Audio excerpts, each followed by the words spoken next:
Welcome to your daily threat briefing.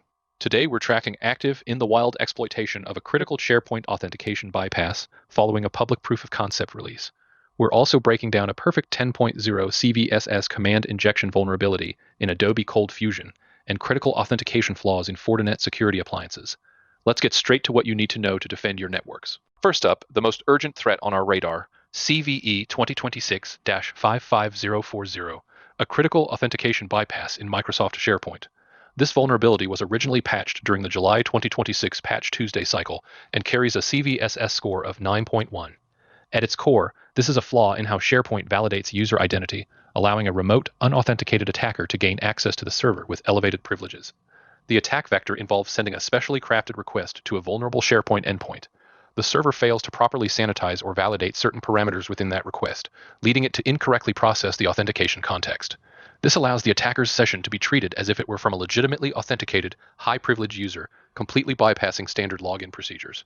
This isn't a theoretical risk, it's a direct gateway into your environment. The game changed when proof of concept code for CVE-2026-55040 was made public.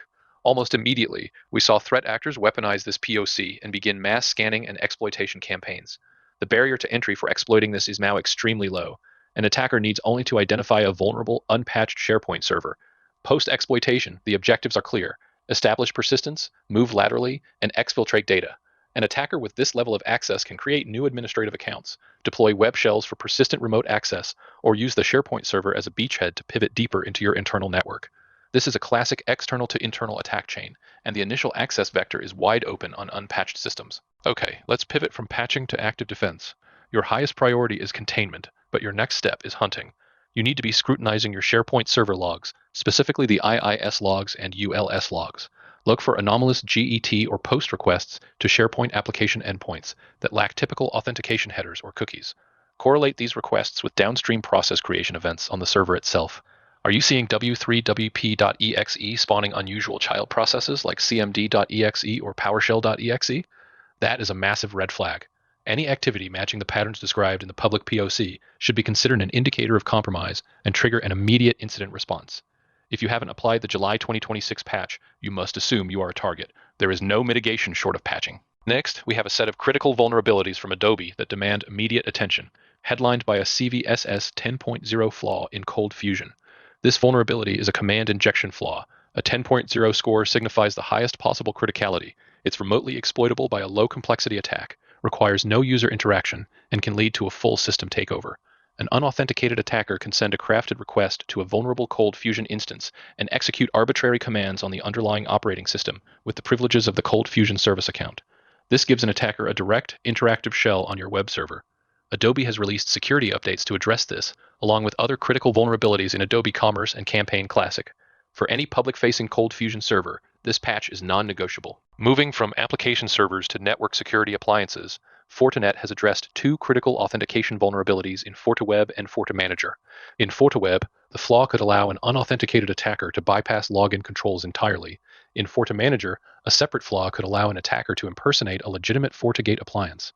This impersonation attack is particularly dangerous, as it could allow an attacker to push malicious configuration policies, disrupt network traffic, or intercept sensitive data by tricking the FortiManager into trusting a rogue device. Fortinet has released patches for both products. Given the central role these appliances play in your security architecture, applying these updates should be a top priority to maintain the integrity of your network segmentation and management plane. Shifting from vulnerabilities to tactics, Cisco Talos has published research on a sophisticated phishing framework they've named JWR. This isn't a simple phishing kit. It's a comprehensive framework designed for high-fidelity impersonation of major payment gateways and retail platforms. The framework generates pixel-perfect clones of login portals and checkout pages. When a victim is lured to one of these pages, the JWR framework handles the real-time harvesting of both credentials and financial information, including credit card numbers and multi-factor authentication codes. Its sophistication lies in its ability to dynamically create these convincing pages, making traditional signature-based detection less effective.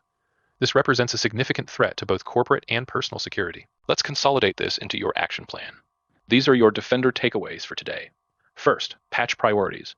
Your number one, top-of-the-list priority is Microsoft SharePoint. Apply the July 2026 security updates immediately to mitigate active exploitation of CVE-2026-55040. Second, Patch Adobe ColdFusion to address the CVSS 10.0 command injection flaw. Third, apply the available patches for FortiWeb and FortiManager to prevent authentication bypass and device impersonation. Next, for detection and hunting, you should be actively hunting for anomalous activity in your SharePoint logs, specifically looking for the IOCs related to the public POC. On the email security side, review your filtering rules to better detect and block artifacts associated with advanced phishing kits like JWR that focus on high-fidelity brand impersonation. Finally, threat awareness. Make sure your teams and stakeholders understand the capabilities of these new phishing frameworks. That's the briefing for today. On our watch list, we expect a significant increase in scanning and exploitation targeting SharePoint's CVE-2026-55040 as more actors adopt the public POC. We also anticipate seeing more campaigns leveraging the JWR framework. Stay vigilant and subscribe for the latest intelligence to keep you ahead of the threat. We'll see you tomorrow.